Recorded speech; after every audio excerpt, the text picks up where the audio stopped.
इस बीच रिलायंस पावर के नागपुर स्थित 600 मेगावाट के थर्मल पावर प्लांट को अदानी पावर खरीद सकता है। रिपोर्ट के मुताबिक इस डील को लेकर के बातचीत चल रही है और 4 से 5 करोड़ रुपए प्रति मेगावाट पर यह डील 2400 से 3000 करोड़ रुपए में हो सकती है। रिलायंस पावर फिलहाल इंसॉल्वेंसी प्रक्रिया का सामना कर रही है। बड़ा सवाल यही है कि क्या ये डील हो पाएगी।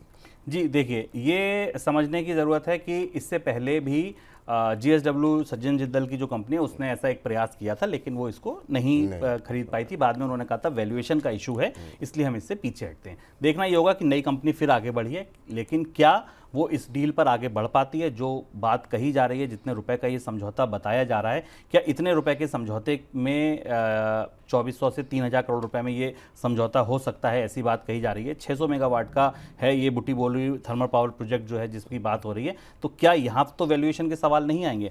अदानी पूरी तरीके से इस समय दुनिया की सबसे बड़ी, भारत की सबसे बड़ी कंपनी बनने की ओर आगे बढ़ रहे हैं, तो वो बिल्कुल चाहेंगे कि हम ये डील खरीद लें।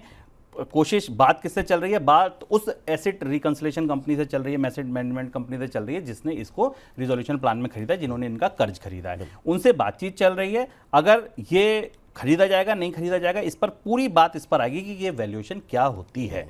अगर GSW जिस वजह से पीछे हटी, क्या अदानी उससे कुछ बेहतर वैल्यूएशन देंगे? अगर हाँ, तो ये मामला आगे बढ़ता दिख सकता है। इस बीच कैपिटल मार्केट रेगुलेटर सेबी ने कंपनियों या फिर दूसरे मार्केट स्टेक होल्डर से वसूली जाने वाली 76,293 करोड़ रुपए की रकम को ऐसी श्रेणी में डाला है जिसे डिफिकल्ट टू रिकवर यानी DTR कहा जाता है। सेबी की रिपोर्ट में कहा गया है वित्त वर्ष 2023-24 के अंत तक 807 मामलों में 76,293 करोड़ रुपए की रकम डिफिकल्ट टू रिकवर श्रेणी में आती है। वित्त वर्ष 2022-23 में यह आंकड़ा 73,287 करोड़ रुपए था। सबसे पहले तो समझना चाहेंगे कि इस खबर को के मायने क्या है, इस खबर को समझा कैसे जाए। काफी सारे लोग ये कंफ्यूज होंगे कि यार सेबी को रिकवरी किस चीज की करनी होती है। तो देखिए, सेबी 3 तरीके से रिकवरी करता है। जो ये रिकवरी का पैसा ये 3 तरीके से आता है। पहला, अगर सेबी ने किसी पर कोई फाइन लगाया, कोई पेनल्टी लगाई और वो पैसा सेबी को मिलना था, वो नहीं मिला।